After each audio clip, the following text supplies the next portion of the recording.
Hi everyone, this is William from the Headphone Experience. I'm here tonight with my full review of the Hifiman Edition XS. This headphone was loaned to me for review by Hifiman and it currently sells for $499 US.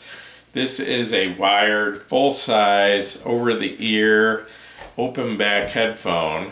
It uses a planar magnetic driver and it uses stealth magnets. And in case you're not familiar with stealth magnets, basically in a planar magnetic headphone, the magnets run across the diaphragm, and the difference with a stealth magnet is if you look at it from the end, it looks like a half circle. It has rounded sides on it. And the idea is that a rounded magnet, when the sound waves pass over it, it doesn't distort the sound waves the way a square or a rectangle magnet would. So Hifiman is pretty much using stealth magnets in I think all their headphones now. It started out with the $6,000 Sundara, worked its way down to the Aria, now to the Edition XS, and I believe all the way down to the 400 SE, which is about $129 headphone. So it's sort of what they refer to as trickle-down technology. Anyway, this headphone has an impedance of 18 ohms and a sensitivity of 92 decibels at 1 watt or 1 milliwatt. And it's not extremely hard to drive, but it's not extremely easy either. I actually have to correct a couple things I said in my first impressions video. I'd only had the headphone a couple days at that point, and I did say that it was easier to drive than the Sundara, also from Hifiman, but over the last 2 months reviewing this headphone, I found out that that's not really the case. It's actually very similar in its power requirements to the Sundara. And the Sundara is known as a headphone that takes a little bit of power to drive.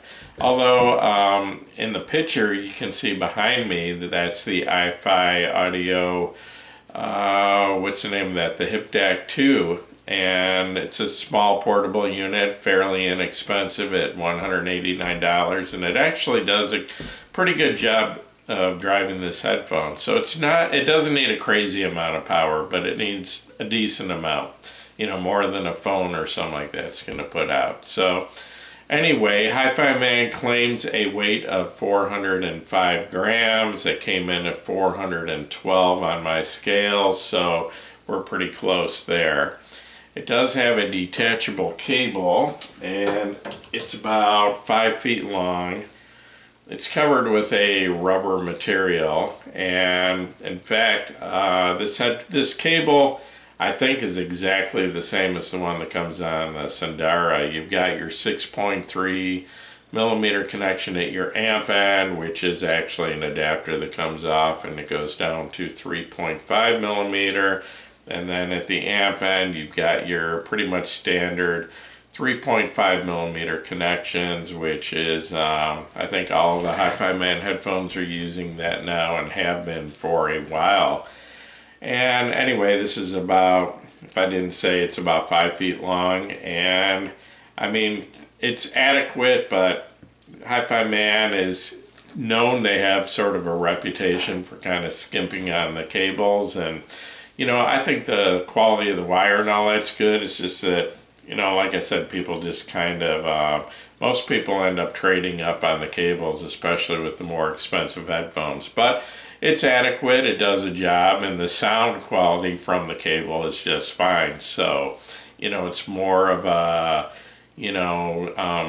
the cable, it's more about looks, it's more about feel, that sort of thing. I don't think that cables make a whole lot of difference. They can make a small difference in sound, but I don't think they make a significant difference. Anyway, let me show you the headphone.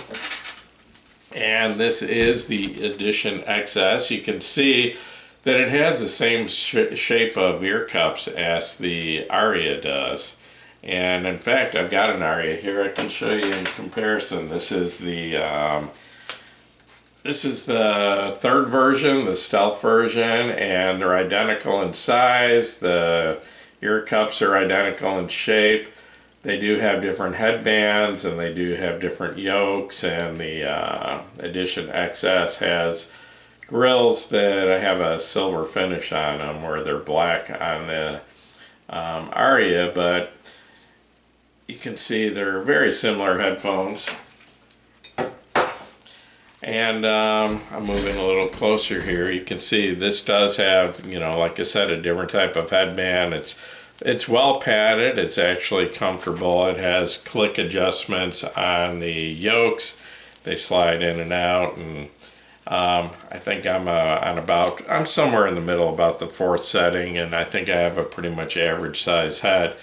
The yokes do have a little bit of swivel to them, which is nice, because if they're too solid, it can cause gaps either in front or back of the ear. So these seal up well against the ear, and the yokes are, it's some sort of steel, I guess. I don't know, they might be aluminum.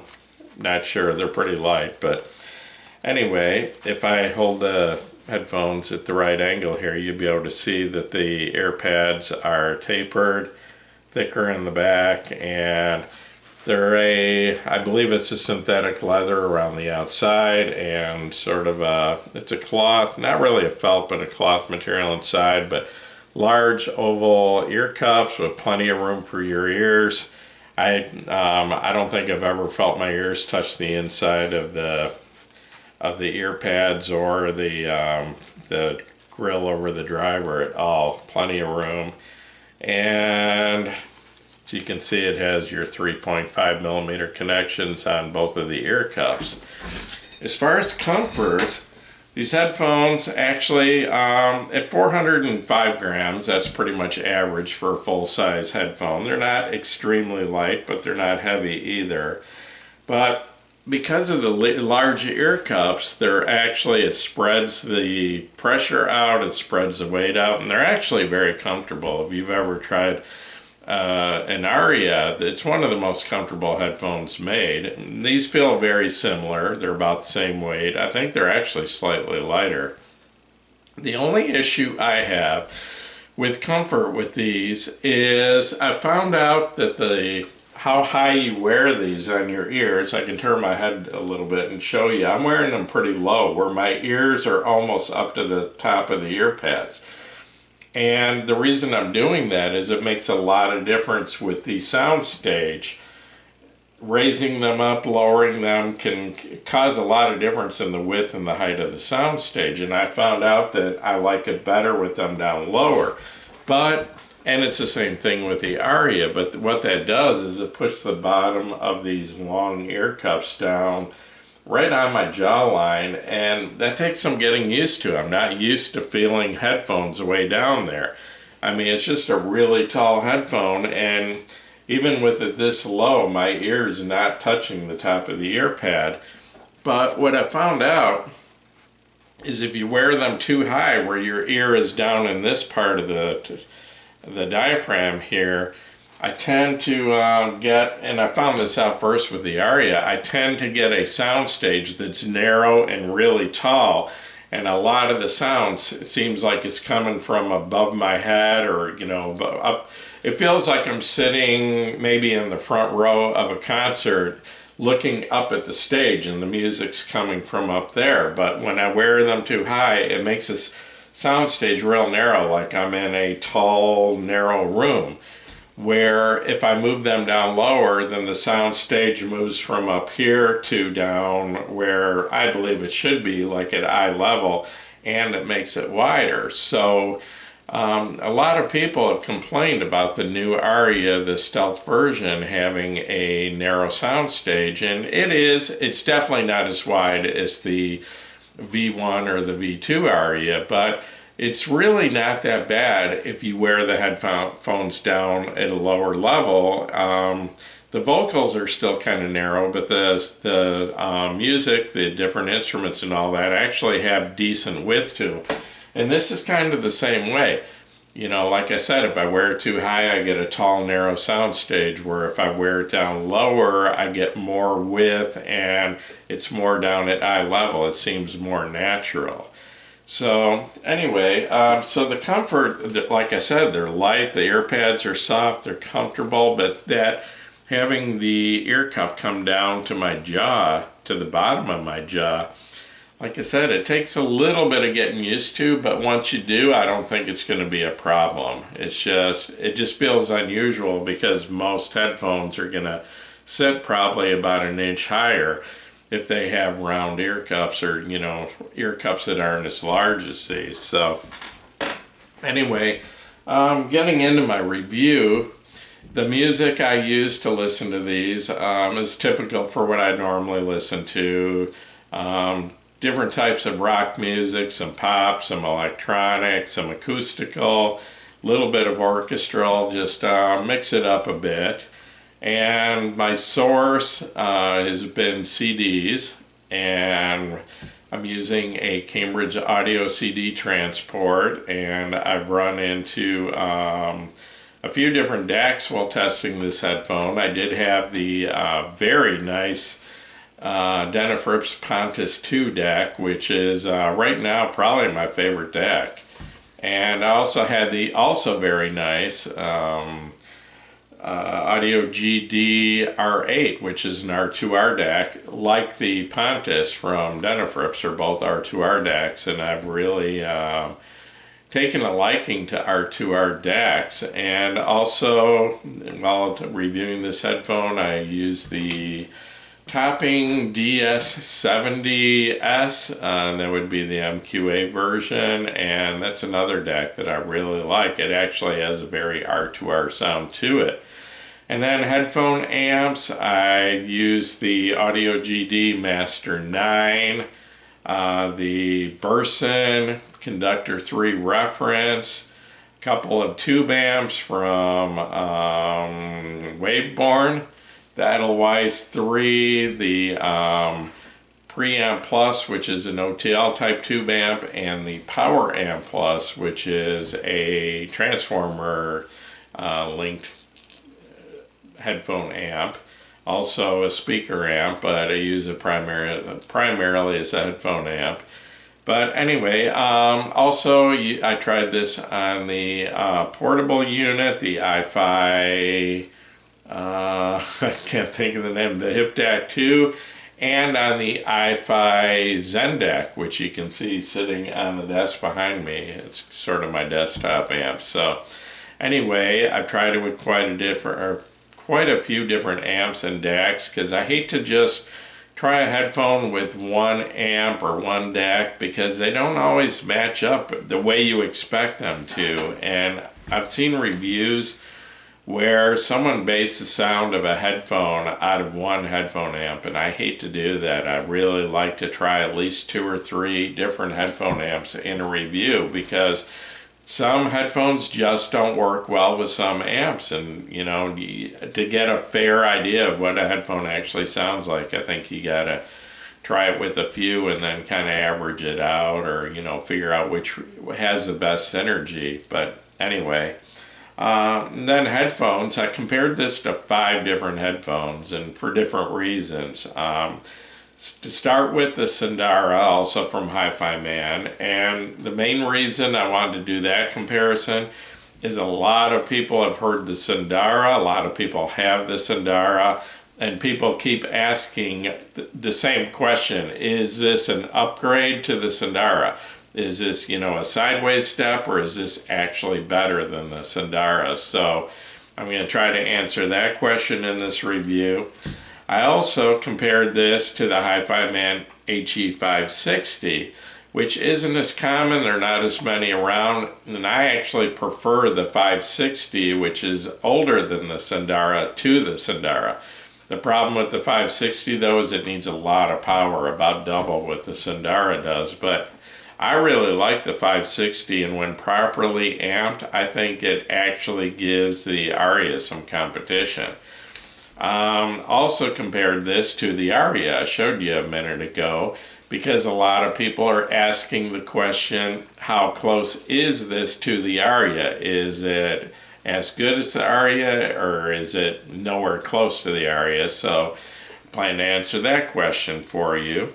I also compared this to the APOS Caspian that I have in for review, which is a very different headphone, but it sells for exactly the same price, $499.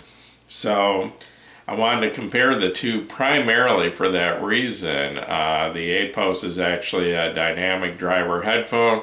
It has a very different sound, where this is a very almost neutral audiophile type headphone, very accurate, where the APOS is more of a bass heavy, more of a fun type headphone. But they're both great, but it just depends what you're looking for or what kind of mood you're in on any certain day. And then last, I compared this to the LSA HP-2 Ultra. That is a little bit more expensive at $799, but the reason I compared it is the LSA HP-2 for about 2 years now has been my favorite under $1,000 headphone. I'm not saying it's necessarily the best under $1,000 headphone, but it's my favorite of what I've heard so far. And no, there's a lot of headphones out there that I haven't reviewed yet, but of the ones I have, that is my favorite under $1,000 headphone, the HP-2. So I wanted to compare and see how this compared to that and how well it competed with it, because, you know, this is a great headphone in my opinion, and I wanted to see if it held its own against the $300 more expensive HP-2. But once again, it's a very different headphone. It's a dynamic driver and it's a closed back, where this is an open back. So you can't really compare them, you know, it's kind of like comparing apples and oranges, but they both have their strengths and weaknesses, and I wanted to see what those were, how they did compare. So anyway, getting into the sound of this, I would describe the tone balance as being slightly on the warm and bassy side of neutral. This is basically a neutral headphone. This is an accurate headphone, a headphone that you can use, you know, for audiophile listening, where you want to hear what is actually on the recording. But I would say based on neutral, and my idea of neutral would be the Hifiman Sundara. I consider that to be a good example of a neutral headphone. So I would say compared to that, this has a little more emphasis on the bass, both the sub bass and the mid bass, and this has a little bit warmer mid range than the Sundara. So I'd say it's a little on the warm side of neutral, but this is not at all a dark headphone. The treble does not roll off. It's a little bit on the warm side of neutral, but it's not at all dark. It has plenty of extension in the treble, and that gets me into extension, both the low end extension and the bass and the treble. And starting with the bass, this headphone has really good extension into the sub bass. It goes really low. It goes quite a bit lower than the Sundara does. And it has good sub bass. It's got some weight to the sub bass, and you know, like I said, it goes down low, but then it also goes high on the top end. There's no roll off at all that I've noticed. It has, you know, it goes as high as I can hear, and probably higher than I can hear into the treble. I'll start with the sub bass, and I would describe the sub bass as deep. It goes down low into the low frequencies. It has decent weight, you know, it's there. It's sub bass that you can hear. Where some headphones will have sub bass, but it's kind of at such a low level that you know it's there, but you just don't really, it's not present, you know, it's not out front where you hear it really. It's just kind of there if you look for it. Where this has enough weight to the sub bass that you actually do notice it. You know, you don't have to search for it to find it. The sub bass, I would say, it's good, it's well controlled, but it's not the absolute last word in tightness. There's some recordings, the sub bass can get slightly loose, slightly muddy, but that I don't notice that until I compare it to other headphones that have a little bit better control of the sub bass, and I'll talk about that in a few minutes. But it's not enough to really be an issue. I mean, I'll give an example. The Meza 99 Classic, it has a lot of bass, it goes low. This is actually a lot tighter and better controlled than that. So I'm not saying that this has problems with the sub bass. I'm just saying it's not the absolute last word in tightness and control. It can get a little bit loose with some recordings. The mid bass, like I said earlier, it's got a little bit of emphasis to it. I would say compared to neutral, I would say maybe 4 or 5 decibels of emphasis to the mid bass compared to like the Sundara. It definitely has more there. It just has more weight, more substance to the mid bass than a neutral headphone like the Sundara. The mids, I actually really like the mids. They're a little bit distant.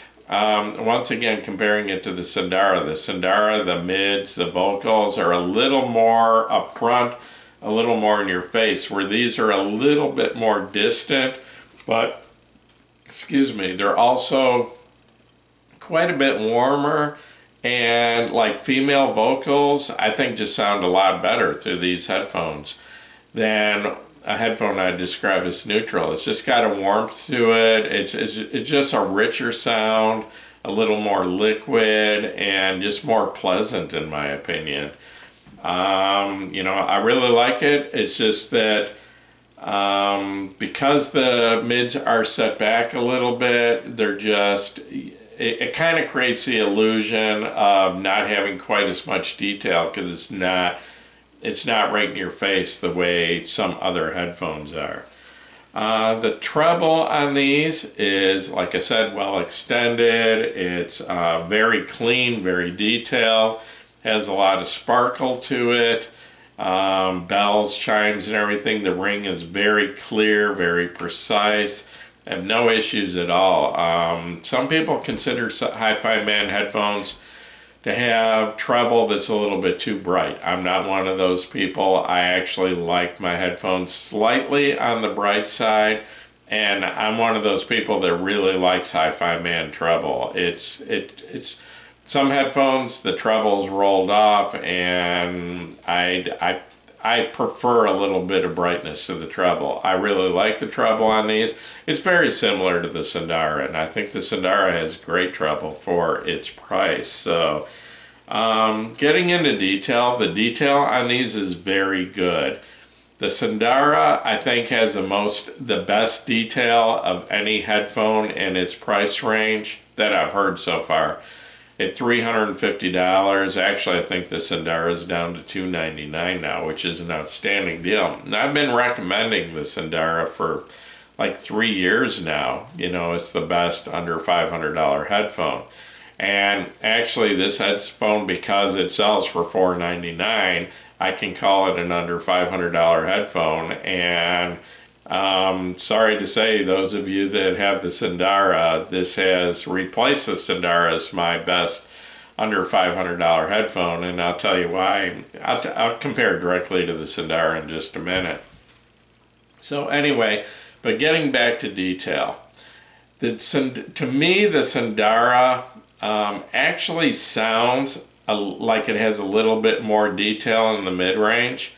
I don't know if it actually does, but the mid-range of the Sundara is a little more forward.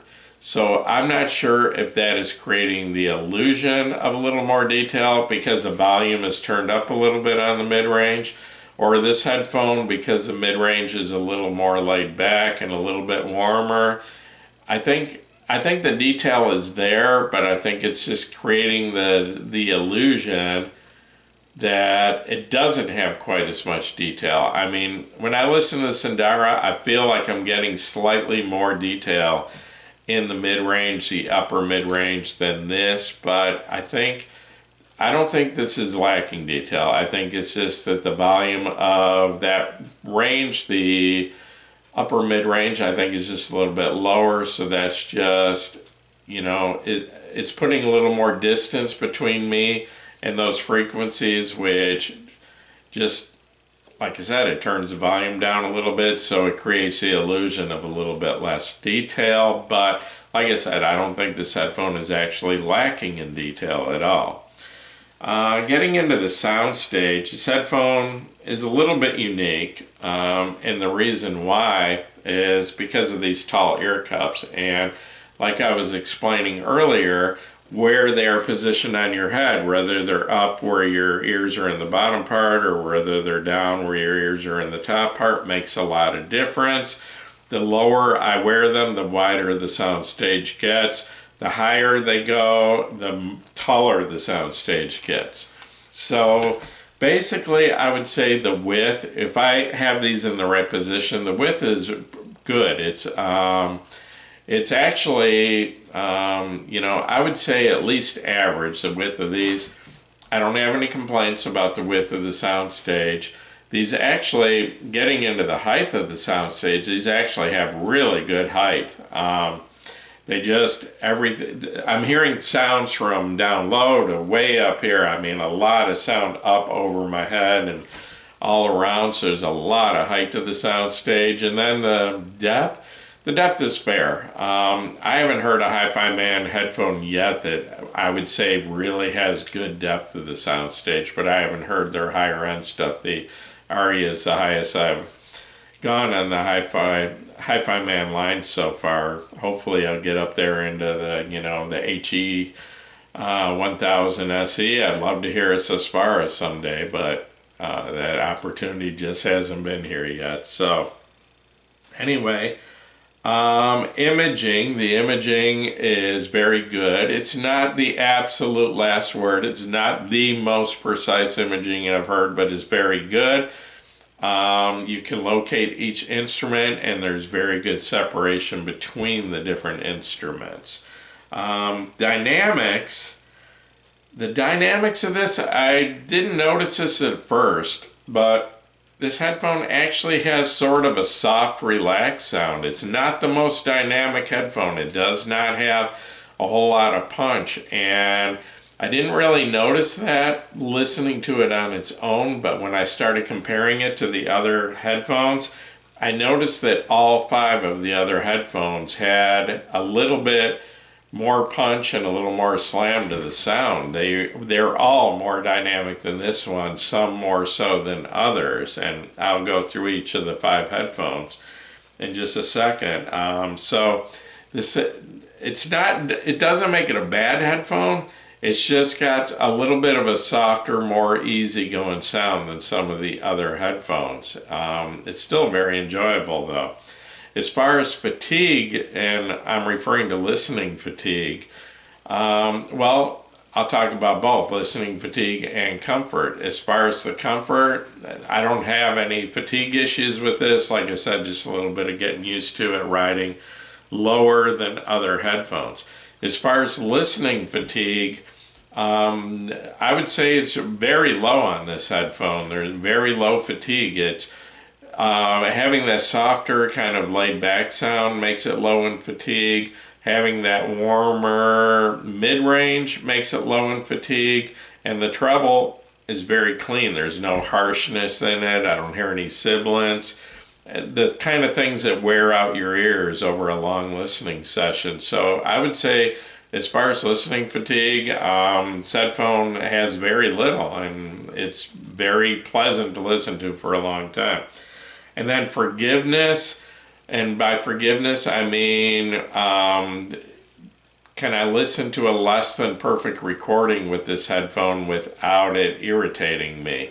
Because some headphones that are on the analytical side, they sound so great with perfect recordings, but you get out a recording that's less than perfect and it points out and makes obvious all the imperfections and can actually be irritating or annoying. So this headphone, because The upper mid-range is a little set back because it's got a little bit of warmth to it, because it's got nice solid bass. I don't notice all the imperfections, and it's actually pretty forgiving of less than perfect recordings. So getting into the comparison with each of the headphones, comparing this directly to the Sundara. It's a little bit bigger, it's a little bit heavier. It actually takes about the same amount of power to drive. This definitely has more extension into the sub bass than the Sundara. That's one of the weak points of the Sundara. It just doesn't go real low. This definitely goes lower. It definitely has a lot more weight in the sub bass and a lot more presence to the sub bass. This also has more weight to the mid bass.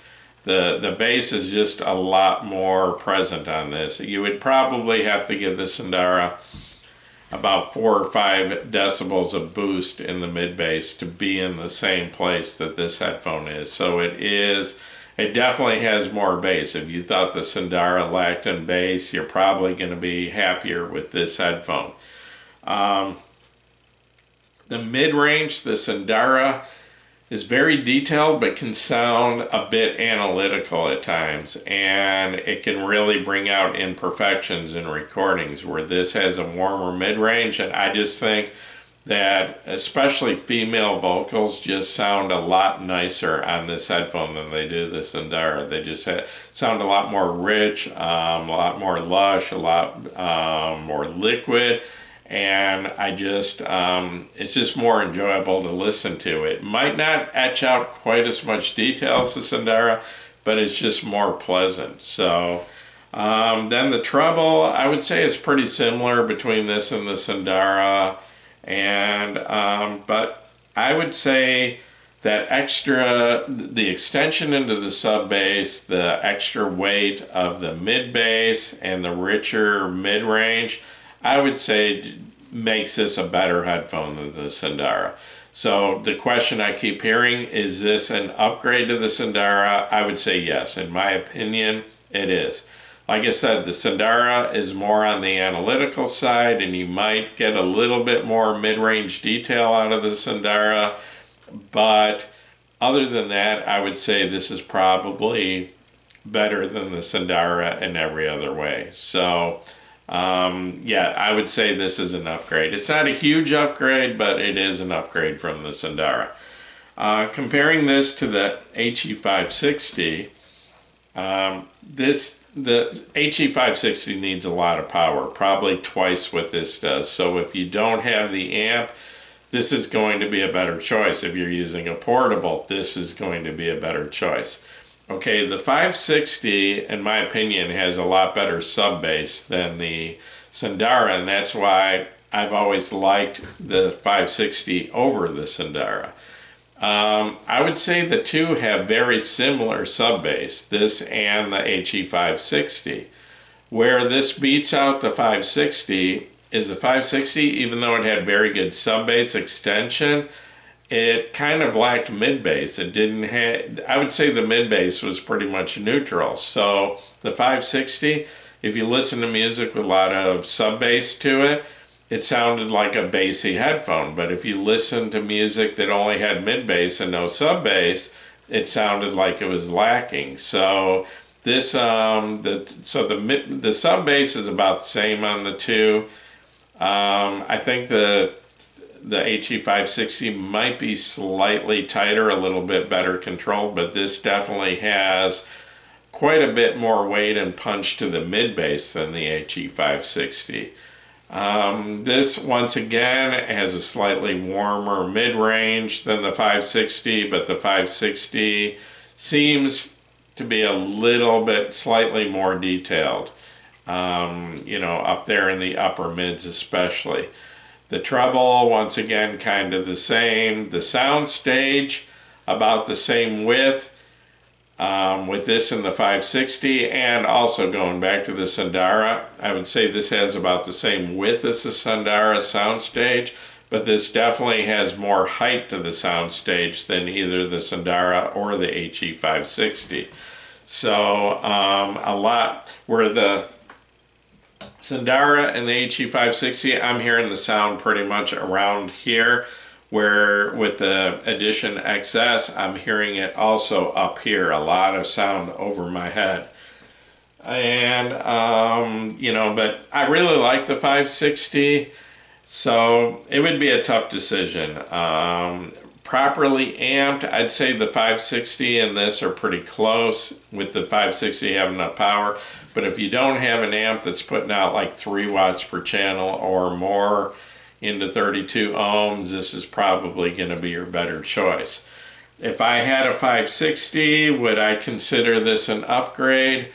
The mid bass it's got a lot more mid bass, so if you have an issue with the 560 as far as not having enough mid bass, then this is going to be an upgrade. The rest of it, it's kind of a sidestep. Comparing this to the Aria, I did review the original Aria, the version 1. I haven't had that in a while. I do have the Aria version 3, the stealth version here, and the question is, how close does this come to the Aria? Okay, I'll tell you right now, it's a great headphone, but the Aria is a definite level above this. This headphone has a similar sound to the Aria, but the Aria is better in every way, and this is the Aria Stealth that I'm talking about. Okay, this has good sub bass. The Aria goes even lower and has even more weight to the sub bass and has better control. It's tighter and more solid. The Aria has a really good sub bass. Okay, going up to the mid bass, this has very good mid bass. The Aria has even more. It has more weight to it, it's better controlled, it's tighter, and it's a lot more dynamic. The Aria, the original, from what I remember, the V1, had sort of a soft sound similar to this. The Aria V3 is very dynamic with a lot of punch to it, and the bass hits really hard. It has a lot of slam to it. So this has very good bass. The Aria has better bass. Okay, getting up into the mid-range, this has a little bit on the warm side of neutral. So does the Aria. The original Aria, the V1, I thought the mid-range was kind of dry, and it wasn't very rich, where the newer Aria is a lot more rich, has a lot more liquid sounding, and actually the mid-range is sort of the same with this and the Aria V3, but the Aria V3 has a lot more detail. It's a definite step up. Comparing the detail of this to the Aria Stealth would be like comparing this, saying this is Blu-ray and the Aria Stealth is 4K. It's that much different. I mean, it's a definite jump. The Aria Stealth is one of the, if not the most detailed headphone I've heard. It just has exceptional detail. And no, this cannot compete with the Aria Stealth as far as detail. This is very good, but the Aria Stealth beats out almost every headphone I've heard as far as detail. Getting into the treble, I would say the roll-off point, all that, it's similar, but once again, the Aria just has a crispness and a cleanness of treble that is very rare, that I've heard it's as good or better than any other headphone I've heard. So this headphone, yeah, this is kind of a poor man's Aria. If you can't afford the $1,600 price tag of that Aria, you can get a substantial taste of the Aria with this $499 headphone. There's nothing bad about this headphone. It's just the Aria is so good that it's just a little bit better on every level, except for one thing. The Aria, the Stealth version, lost that huge width of the soundstage that the earlier version had. And I would say that this headphone here, the Edition XS, actually has a little bit more width to the soundstage than the Aria Stealth does. So that is the one place that this beats out the Aria Stealth a little bit. They both have fantastic height to the soundstage, and I would say the Aria has a little bit more depth. Of all the headphones I've heard from Hifiman, I think the Aria Stealth actually has the most depth, the most out front, sounds out in front of me of any of the Hifiman headphones. It does have better depth, so this actually has a little more width. They have a similar height, and both of them, the positioning on your ears up and down affects the soundstage a lot. But the Stealth Aria does definitely have more depth. Comparing this to the A-Post Caspian, I would say that the Caspian, it's not meant to be an accurate audiophile headphone. The Caspian definitely has more bass. If you're looking for a bass head headphone, this might not do it for you, but the Caspian from A-Post will. It's just got a ton of sub bass and mid bass with a lot of punch. It's got a lot of dynamics. It hits hard and it's well controlled. That headphone is all about bass. If you want mid-range detail, if you want treble detail, this headphone is the way to go. It's got a lot more. The Caspian has sort of a narrow peak in the treble, where it's not a dark headphone, but this, you're gonna hear all of the treble, where the Caspian just kind of peaks at one point, I think about 7,000 hertz. So the Caspian's a lot of fun, but if you're looking for detail and accuracy, this is definitely the headphone to go with. And then the last one I want to compare to this to, the LSA HP-2. Like I said earlier, it's about $300 more expensive, but it's a headphone I love. Okay, both the HP-2 and this both have very good extension into the sub bass. I would say the HP-2 though, the sub bass is a little tighter and a little cleaner. It's a little better controlled. Okay, getting up into the mid bass, the HP-2 kind of lacks in mid bass. It's just kind of neutral, where this definitely has more weight to the mid bass, but the HP-2 is more dynamic and has more punch. When you get into the, especially you notice it up in the upper bass, like snare drums and things, the HP-2 definitely hits harder. Okay, getting into the mid-range, this is a little warmer, a little more lush. The HP-2 sounds a little more analytical. The HP-2 definitely has more detail. You will etch out more detail out of your music with the HP-2 than you will with this, but it's got a little bit more of an analytical sound. It's not as forgiving as this. This is definitely more forgiving of less than perfect recordings. The treble extension is similar. They both have good treble. I have no complaints with either. The HP-2 is quite a bit easier to drive. It's very, very easy to drive. You can run it off of any portable. Takes very little power, and it is smaller and lighter. They're both comfortable, but the HP-2 is even more comfortable. So is this going to take the title best under $1,000 away from the HP-2? I would say no. I would, in my opinion, the HP-2 is still a better headphone, but it is $300 more. So, what do I like about this headphone? I like the sub bass extension. I like the weight of the mid bass. I like that warm, rich mid-range female vocals sound really good on it. I like the height of the soundstage, the tall soundstage, and it just has a very pleasant, kind of little on the soft side, but a very pleasant sound.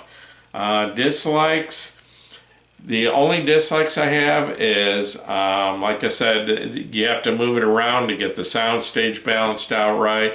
And when I do get it in the right place sound-wise, it's riding a little low, and it took me a while to get used to it. I still don't know if I'm used to it completely. If this was my primary headphone, though, I'm sure I would eventually get used to it completely.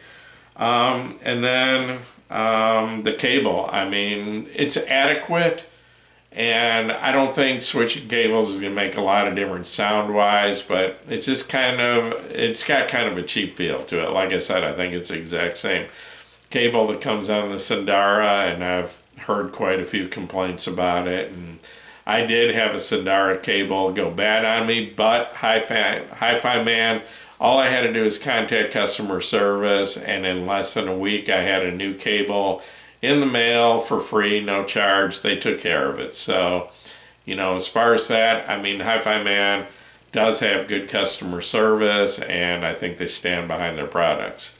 The build quality, a lot of people have issues with Hifiman headphones. I've had several Hifiman headphones, never had any driver failures or imbalance or any of the problems that some people speak of. I don't know, it seems like people have either had no problems with several Hifiman headphones, or people have had like 8 Hifiman headphones go bad on them, and I don't know why that is. I've never seen any other headphone that has such a diversity of, some people have had no problems and other people just have one problem after another. But anyway, I haven't had any issues. The materials, yeah, it's using fake leather, they use a lot of plastic, but it sounds good, and it sounds really good for the price. And the build quality, I think, even though, you know, the materials they're not using expensive woods or expensive metals or real leather, things like that, but the sound quality is very good for the price. And yeah, I can highly recommend this. I have no problem saying that this is the best headphone I have heard under $500. So I highly recommend it. I think it's a great deal, and I do think it's a upgrade to the Sundara. I think it's a smaller upgrade to the 560 HE. But, you know, if you want more bass, it definitely has that.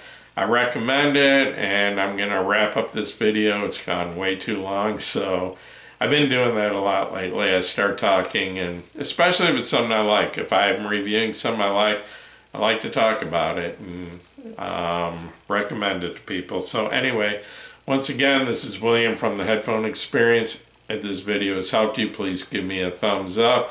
Please subscribe to my YouTube channel, and you're all welcome to join us at the Headphone Experience on Facebook. We are up to 16.2 thousand members, so hope to see you there. Once again, thanks for watching my video.